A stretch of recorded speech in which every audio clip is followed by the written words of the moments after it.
Good morning every student. तो जहाँ से हमने कल लास्ट डे छोड़ा था वहीं से आगे शुरू करते हैं। तो हमारे जो चल रही थी अंतिम जो पॉइंट था, अंतिम जो बिंदु था हमारा, वो था इम्परेटिव सेंटेंस। आज्ञा सूचक वाक्यों पर हम चल रही थी। अब इम्परेटिव सेंटेंस के बाद अगला जो तुम्हारा बिंदु आएगा, पॉइंट आएगा, प्रकार आएगा, वो आएगा नंबर 4 उसके अंदर, जिसको हम ऑप्टेटिव सेंटेंस कहते हैं। ध्यान रखना। तो नंबर 4 जो तुम्हारा आएगा वो आएगा ऑप्टेटिव सेंटेंस, जिसको हम कामना सूचक वाक्य कहते हैं। ध्यान रखना। तो ये हमारा नंबर 4 है, जिसको हम कामना सूचक वाक्य कहते हैं। ठीक है, ये चौथा प्रकार है। पहला अपना साधारण हो चुके हैं, दूसरा अपना इंटेरोगेटिव, तीसरा इम्परेटिव और चौथा आता है ऑप्टेटिव सेंटेंस। ठीक है, अब देखो ऑप्टेटिव सेंटेंस जो होते हैं वो क्या होते हैं, कामना सूचक वाक्य क्या होते हैं। सबसे पहली चीज कि जो आरएस वाला वाक्य होता है, उस आरएस वाले वाक्य को आपको पहचानना है कि ये कामना सूचक वाक्य हमारा है कि नहीं है। तो मैं आपको बता देता हूं इसमें कि जो आरएस वाला वाक्य होगा वो हमेशा एक मे मॉडल होता है, उस मे से आरंभ होता है। ध्यान रखना है। और जब आरएस वाला वाक्य मे से आरंभ होता है और वाक्य के अंत में विस्मयादि बोधक चिन्ह लगा हुआ होता है, तो वो हमारा वाक्य कामना सूचक होता है। इन दो शब्दों से आपको पहचानना है कि एक तो आरएस वाला वाक्य मे से शुरू होगा, सेकंड उस वाक्य के अंत में विस्मयादि बोधक चिन्ह लगा हुआ होता है। ठीक है ना।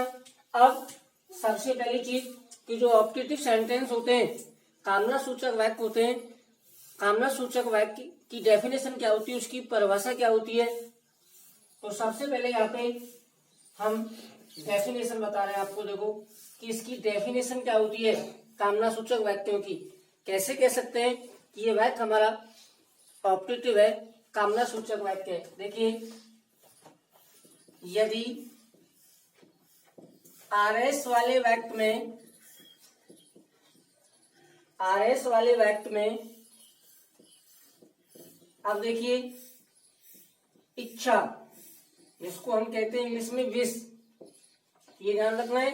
यदि आरएस वाले वाक्य में किसी भी प्रकार की इच्छा प्रकट की गई हो, इच्छा कॉमा प्रार्थना,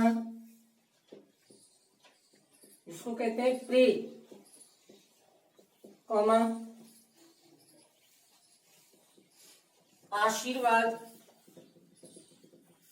जिसको कहते हैं ब्लेस, BLESS,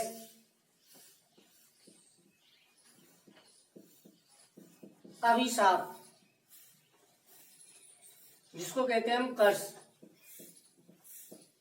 तो ये ध्यान रखना है। आपके इसमें 3-4 शब्द होते हैं। यदि आपको लगता है कि इन 3-4 शब्दों का यदि आरएस वाले वाक्य में अर्थ या भाव प्रकट होता है तो वो हमारे कामना सूचक वाक्य होते हैं। ध्यान रखना। तो यदि आरएस वाले वाक्य में इच्छा, प्रार्थना, आशीर्वाद या अभिशाप का भाव प्रकट किया गया हो तो ऐसे वाक्यों को कामना सूचक वाक्य कहते हैं।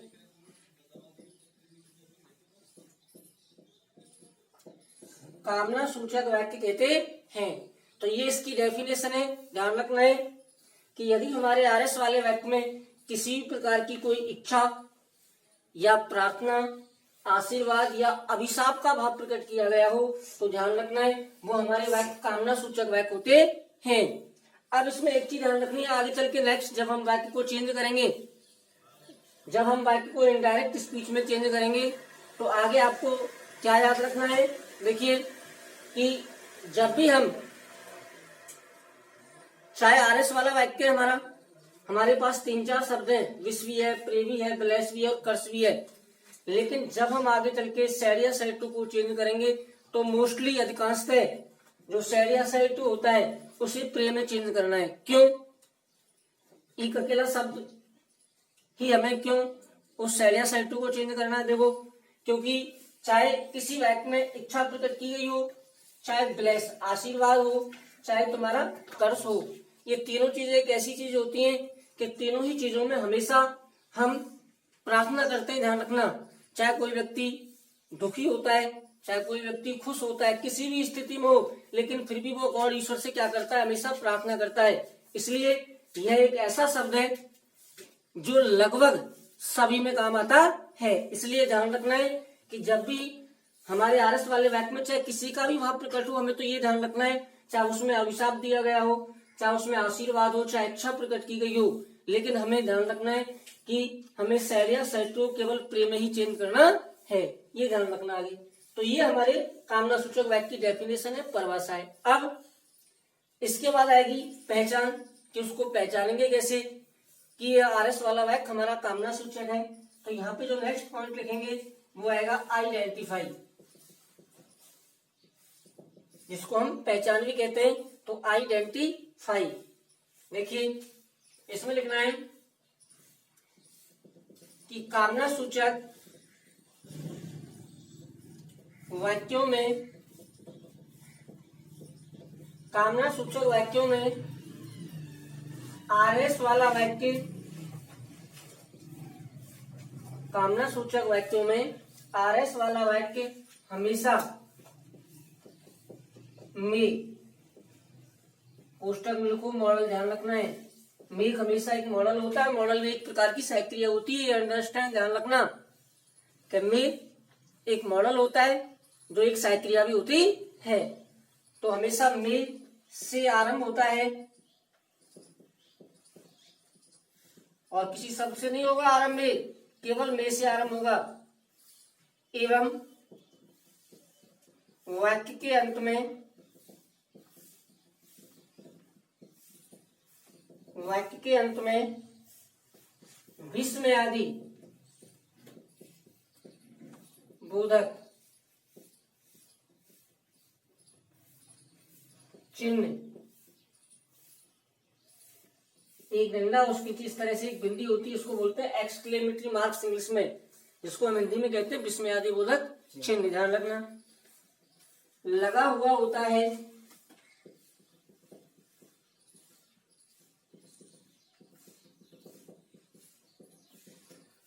तो इस तरह से हमारा ये कामना सूचक वाक्य होता है। पहचानना है, ध्यान रखना है, कोई कंफ्यूजन नहीं होना चाहिए कि पहली चीज हमारा जो आरएस वाला वाक्य होगा वो में से आरंभ होगा, ये ध्यान रखना है, ठीक है। इसके बाद वाक्य के अंत में विस्मय आदि बोधक चिन्ह लगा हुआ होता है, इस प्रकार का ये चिन्ह लगा हुआ होता है, ध्यान रखना। तो वो वाक्य हमारा कैसा होता है, कामना सूचक। अब हमें इतना पता पड़ गया कि ये हमने पहचान लिया कि ये आरएस वाला वाक्य हमारा कामना सूचक है। जब हमें इतना मालूम पड़ गया कि ये वाक्य हमारा कामना सूचक है, तो अब हम उस वाक्य को चेंज किस तरह से करेंगे, किस तरह से उसको इनडायरेक्ट स्पीच में बदलेंगे, वो देखेंगे। तो सबसे पहले पहला पॉइंट आएगा आरबी में परिवर्तन।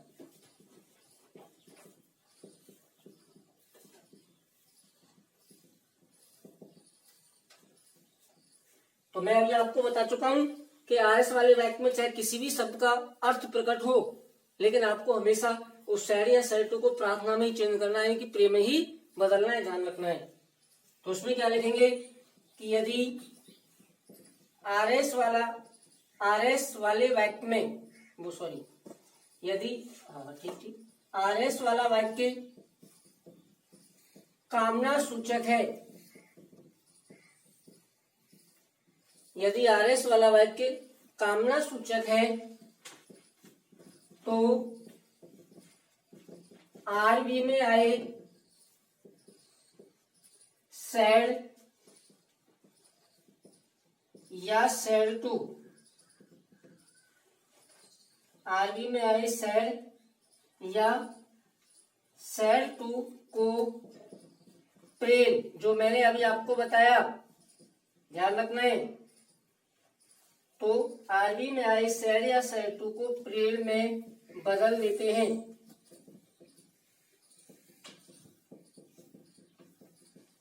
ये ध्यान रखना है कि यदि आरएस वाला वाक्य तुम्हारा कामना सूचक है और चाहे उस वाक्य में किसी भी का अर्थ प्रकट होता है, चाहे इच्छा हो, चाहे प्रार्थना हो, चाहे आशीर्वाद हो, चाहे अभिशाप हो, लेकिन हमें केवल उसे सैड या सैड टू को प्रेयर में चेंज करना है और किसी भी शब्द में नहीं करना है चेंज, ध्यान रखना।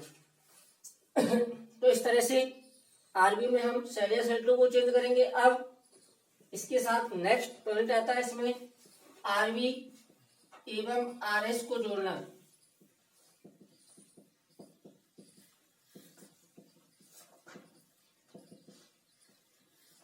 आरबी एवं आरएस को जोड़ना।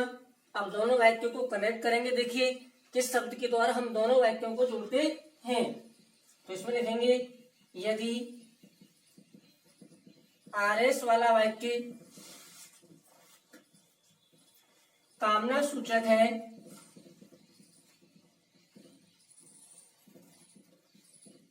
यदि आरएस वाला वाक्य कामना सूचक है तो दोनों वाक्यों को दैट से जोड़ देते हैं, ये ध्यान रखना है। अब हमें कनेक्टिव जो है वो दैट का प्रयोग करना है। जब आरएस वाला वाक्य हमारा कामना सूचक है तो हमें दैट का प्रयोग करना है। तो इस तरह से हमने दोनों वाक्य जोड़ दिए। अब हमारा अंतिम पॉइंट इसमें आएगा जो आरएस वाला रह गया, तीसरा आरएस में परिवर्तन। कि किस तरह से अब हमारा जो आरएस वाला वाक्य है उसको हमें चेंज करना है। एक बार मैं आपको बता देता हूं कि जिस तरह से हमने हमारा प्रकार नंबर 2 इंटेरोगेटिव सेंटेंस प्रश्नवाचक वाक्य हमने चेंज किए थे, उसी तरह से जैसे हमने प्रश्नवाचक वाक्यों में जो आरएस वाला वाक्य बदला था उसी तरह से ये जो कामना सूचक वाक्य हैं इनको चेंज करेंगे। ध्यान रखना है कैसे, अभी आ जाएगा। तो देखिए यदि आरएस वाला वाक्य में MEY से आरंभ होता है,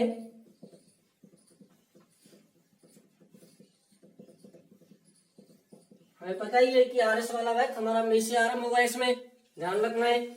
तो यदि आरएस वाला वाक्य में से आरंभ होता है तो वाक्य को बदलते समय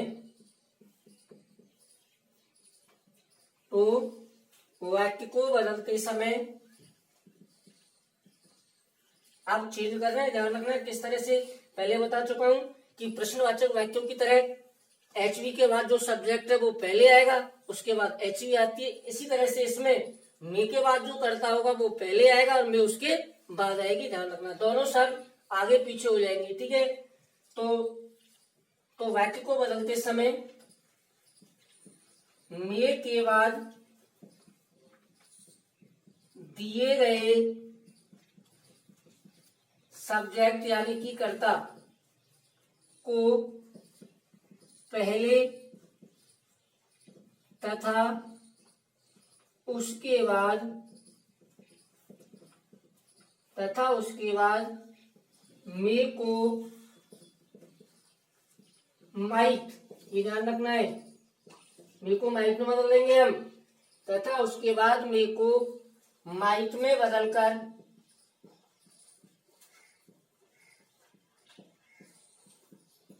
लिखा जाता है।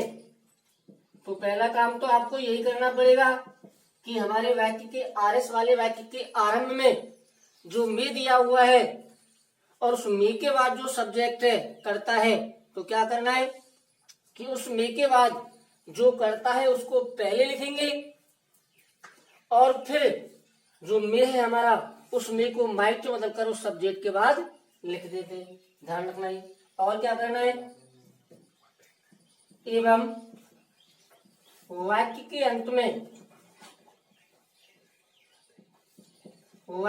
अंत में लगे हुए विस्मयादि बोधक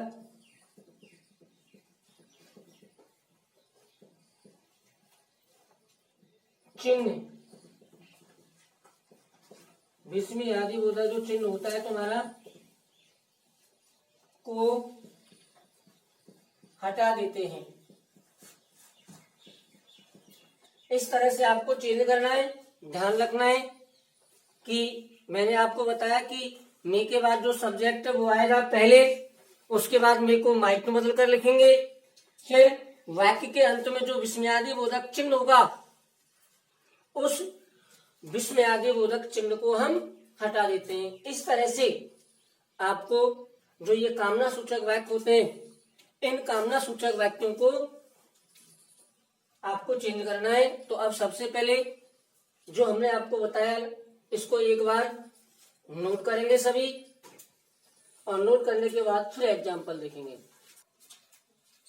आप देखो, ध्यान रखना है। तो इस तरह से आपको जो कामना सूचक वाक्य है वो हमें चेंज करने हैं डायरेक्ट स्पीच में। अब इसके एग्जाम्पल आएंगे कि किस तरह से हमें डायरेक्ट स्पीच वाले वाक्य जो होता है कामना सूचक में उसे इनडायरेक्ट स्पीच में चेंज करना है। तो इसके एग्जाम्पल,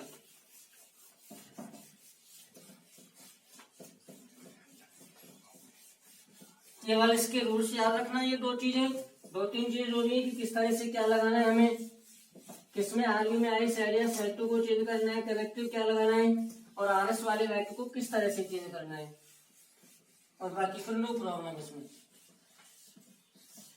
देखो, तो फर्स्ट एग्जांपल आएगा हमारा,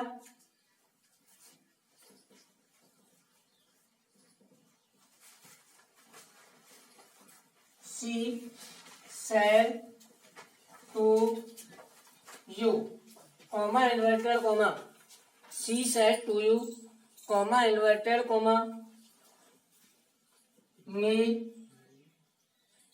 God bless you, और विस्मयादि बोधक चिन्ह लगा लो और उसे फिर इन्वर्टेड कॉमा में बंद कर दीजिए। ये आपका वाक्य है, she said to you may God bless you.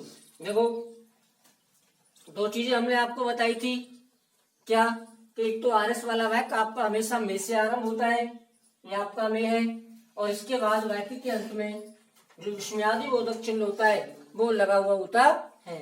तो इन दोनों से हमें ये मालूम पड़ गया कि ये जो आरएस वाला वाक्य है, ये आरएस वाला वाक्य हमारा कामना सूचक है।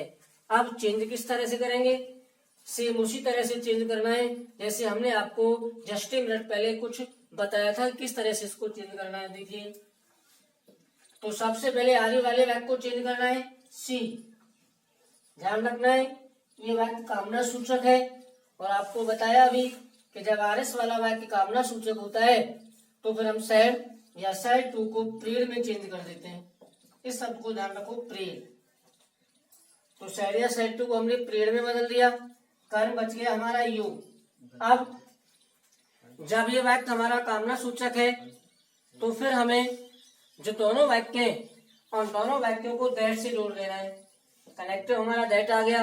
अब आ जाओ आरएस वाले वाक्य पर कि किस तरह से हम एक आरएस वाले वाक्य को चेंज करेंगे। देखिए, सबसे पहला काम क्या करना है, हमने आपको बताया कि आपके आरंभ में शुरू में जो मे मिलेगा, फिर उस मे के बाद जो सब्जेक्ट आएगा ये मे, और इसके बाद में ये सब्जेक्ट है।